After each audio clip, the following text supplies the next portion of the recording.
Assalamualaikum warahmatullahi wabarakatuh. Di sini saya akan membahas tentang perencanaan sumber daya pendidik dan tenaga kependidikan.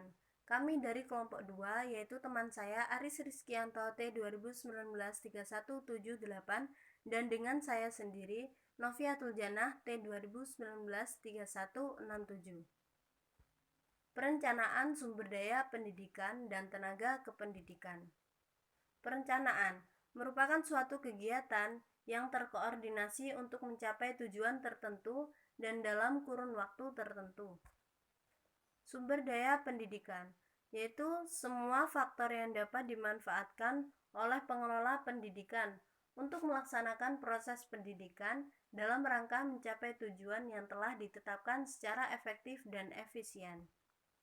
Tenaga kependidikan, yaitu anggota masyarakat yang mengabdikan diri sebagai penunjang kependidikan yang bertugas untuk menyelenggarakan kegiatan mengajar, melatih, meneliti, mengembangkan, mengelola, dan memberikan pelayanan teknis dalam bidang pendidikan.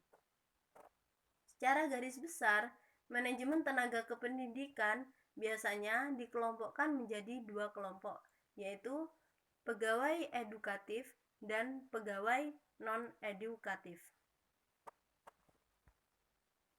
Kategorisasi sumber daya dalam pendidikan. Yang pertama yaitu sumber daya manusia. Sumber daya manusia yaitu pendidik dan tenaga kependidikan yang merupakan unsur aktif, sedangkan unsur-unsur yang lain merupakan unsur pasif yang bisa diubah oleh kreativitas manusia. Yang harus dilatih dan dikembangkan kemampuannya ya antara lain yaitu kepala sekolah, pendidik atau guru, dan peserta didik. Yang kedua, sumber daya informasi. Merupakan aktivitas yang dijalankan manajer pada semua tingkatan dalam perusahaan dengan tujuan mengidentifikasi, memperoleh, dan mengelola sumber daya informasi yang dibutuhkan untuk memenuhi keperluan yang terdiri dari manusia, perangkat keras komputer, perangkat lunak komputer basis data, dan jaringan. Yang ketiga yaitu sumber daya fisik. Sumber daya fisik merupakan sumber daya yang menyangkut penunjang secara fisik berdirinya suatu lembaga pendidikan seperti alat-alat dan kelengkapannya. Yang keempat yaitu sumber daya keuangan. Merupakan aktivitas operasional bisnis yang bertanggung jawab untuk memperoleh dan memanfaatkan secara efektif dana yang diperlukan untuk operasi yang efisien. Kriteria minimal sumber daya pendidikan.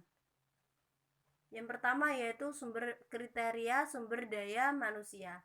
Menurut Haji Mumbangit yaitu dia harus beragama, 2 bertanggung jawab, 3 dia tidak kalah dengan guru sekolah umum lainnya dalam membentuk warga negara.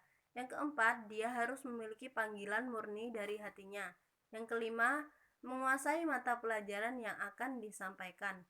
Yang keenam, mengetahui tabiat, pembawaan, adat, kebiasaan rasa, dan pemikiran muridnya. Yang kedua, kriterianya sumber daya informasi, yaitu sumber daya informasi bisa berupa manual maupun elektronik. Sumber daya informasi tidak hanya sekedar data dan informasi, melainkan mencakup pula perangkat keras, perangkat lunak, para spesialis informasi, dan para pemakai informasi. Pandangan yang mengatakan bahwa data dan informasi merupakan sumber daya utama yang harus dikelola dengan baik sebagaimana sumber daya utama lainnya adalah merupakan pendekatan yang positif dengan penggunaan komputer.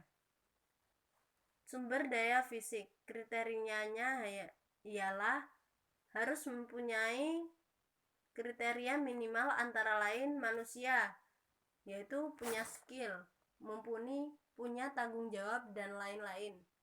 Gedungnya kuat, aman, dan nyaman. Sedangkan lingkungannya harus menyehatkan dan aman. Yang keempat yaitu sumber daya keuangan. Masalah keuangan memang cukup sentral dan riskan dalam dunia pendidikan. Namun, dalam hal untuk mendukung kemajuan pendidikan, maka ini harus dikontrol dengan baik sehingga dalam penggunaan anggaran tidak menyalahi aturan. Sekian, terima kasih. Wassalamualaikum warahmatullahi wabarakatuh.